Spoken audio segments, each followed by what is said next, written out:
అందరికీ నమస్కారాలు తెలియజేస్తున్నాను. మరి మాజీ ముఖ్యమంత్రి కేసీఆర్ గారికి,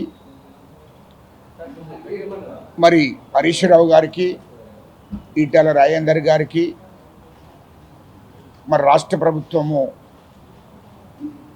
16 నెలల నుండి పూర్తి విచారణ చేసిన తర్వాత కాళేశ్వరం ప్రాజెక్టుపై పూర్తి విచారణ చేసిన తర్వాత అందరి కూడా సాక్ష్యాధారాలతో తీసుకున్న తర్వాత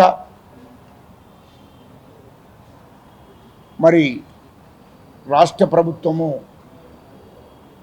నోటీసులు జారీ చేయడం జరిగింది. దానికి ఆ కమిషన్ వాళ్ళు నోటీసులు జారీ చేయడం జరిగింది.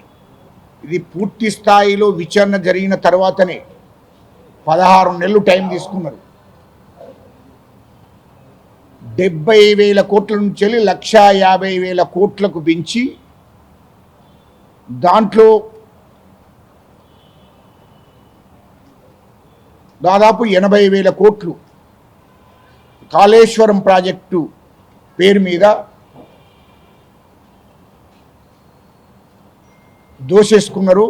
పెద్ద స్కామ్ అది. భారతదేశంలో కూడా ఎక్కడ జరగలేదు, కానీ తెలంగాణ రాష్ట్రంలో జరిగింది. అందుకోసమే అన్ని ఎవిడెన్స్లు తీసుకొని పూర్తి విచారణ చేసిన తర్వాతనే నోటీసులు జారీ చేయడం జరిగింది.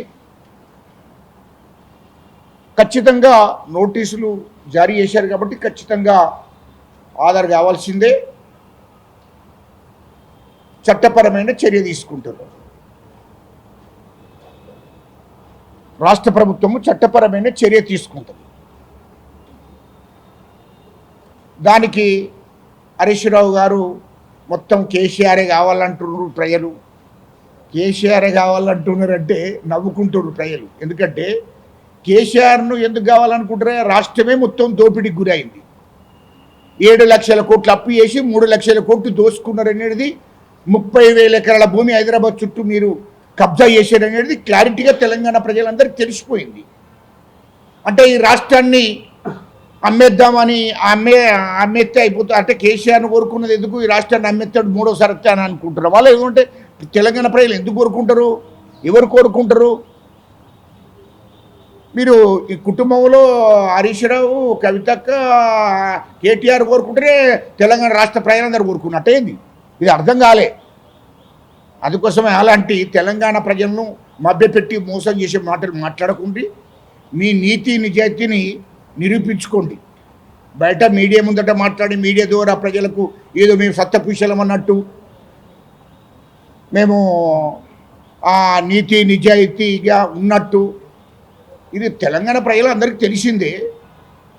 కాబట్టి మీకు నీతి నిజాయితీ ఉంటే ఖచ్చితంగా నోటీసులు జారీ చేశారు కదా, అందరు ఆదరగండి. మీ నీతి నిజాయితీ నిరూపించుకోండి. ఖచ్చితంగా ఈడీ గారికి సిబిఐ వాళ్ళు కూడా విచారణ చేస్తారు. దాని మీద చట్టపరమైన చర్య తీసుకుంటారని చెప్పి సందర్భంగా మీకు తెలియజేస్తున్నాను.